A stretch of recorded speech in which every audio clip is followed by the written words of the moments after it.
تقریباً اس 2-3 دن کے اندر تقریباً 80 سے 90 لوگ جو ہیں نا جیلوں میں ہیں. لوگ جیلوں میں جانے کے لیے تیار نہیں ہے. کیا حکمت عملی ناکام تھی؟ کیا سیاسی طور سمجھ نہیں سکے عمران خان صاحب؟ میرا خیال ہے کہ یہ ایک سمبولک چیز تھی. اس کا مطلب جو ہے، جو میں سمجھتا ہوں اس کا مطلب نمبر سے تعلق نہیں تھا. اس کا مطلب ایک میسج دینا تھا میرا خیال ان کے ذہن میں صحیح کہ جی ہم جو یہ حکومت ہے اس کی پالیسیز پہ ایکسیپٹ نہیں کرتے اور ان کے خلاف ہم مختلف طریقہ کار سے رائز کرنا چاہتے ہیں. اب انہوں نے کتنے ایسٹیمیٹ کیا ہوا یہ تو میں پارٹی کا ممبر نہیں ہوں، یہ تو آپ کسی پی ٹی آئی کے بندے سے پوچھے تو وہ بتائے گا.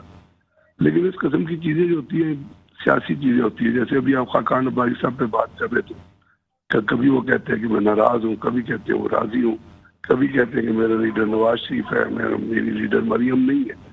اور اس طرح بہت سارے لیڈر جو بیانات دیتے ہیں وہ سیاسی بیانات ہوتے ہیں. ان کی میرا خیال پریکٹیکل ویلیو یا فیکچوئل ویلیو جو ہوتی ہے وہ اتنی نہیں ہوتی جتنا اس کا ڈنڈورا پیش کیا جاتا ہے.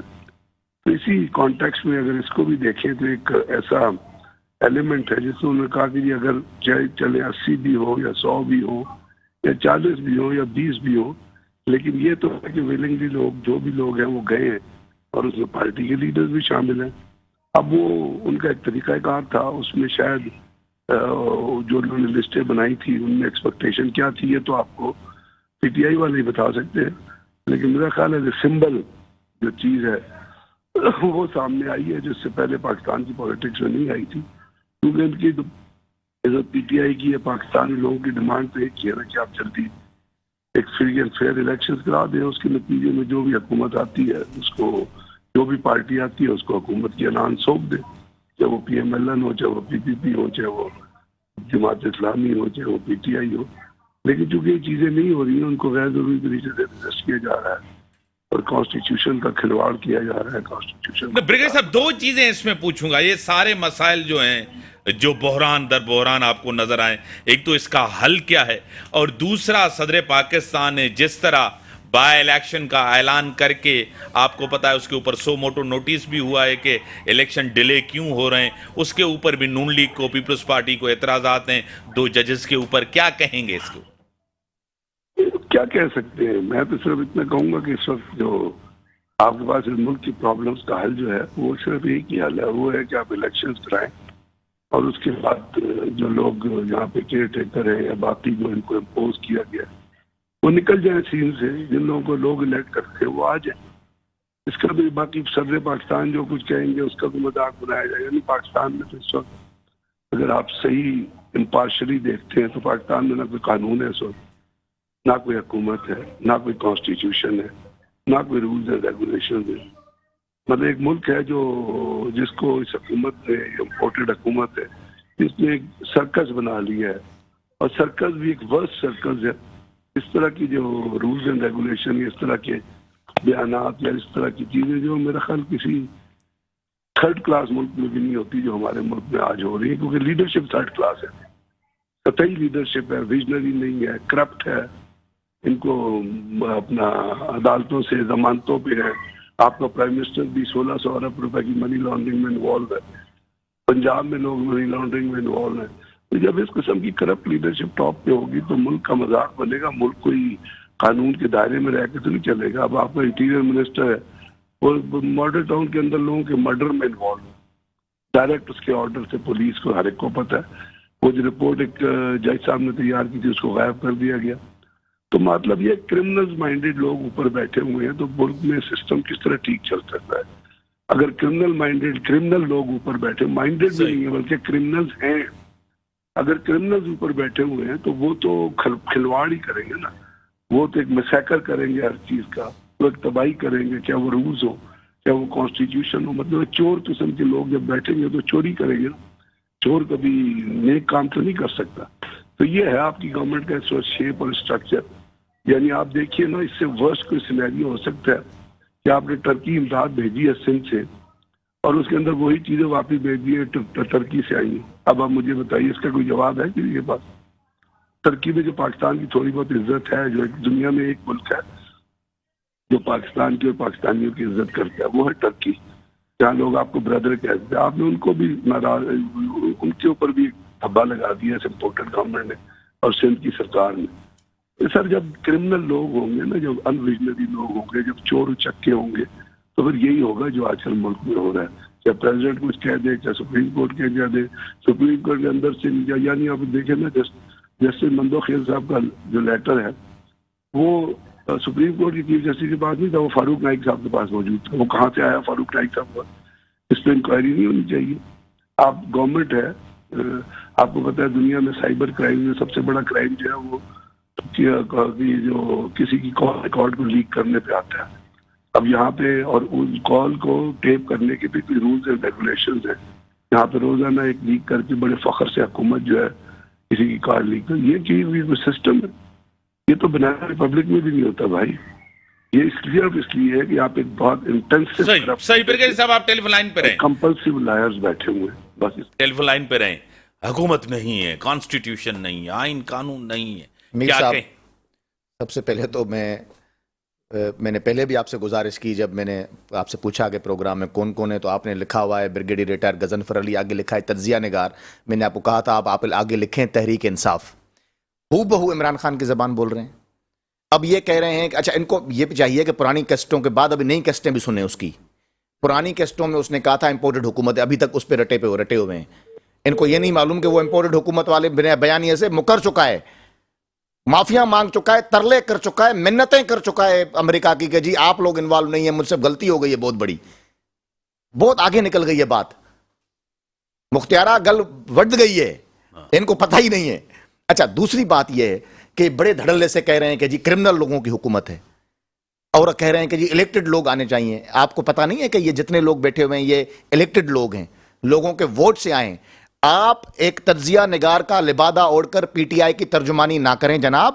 آپ کو پتہ ہونا چاہیے کہ یہ تمام لوگ الیکٹڈ لوگ ہیں، پاکستان کے لوگوں نے منتخب کیا ہے، اسمبلیوں میں لائے ہیں۔ آپ اس طرح کا الفاظ استعمال کر کے، یعنی میں نے اگر پی ایم ایل این کو ووٹ کیا ہے تو میں کرمنل ہوں کہ میں کرمنل کو ووٹ کر رہا ہوں؟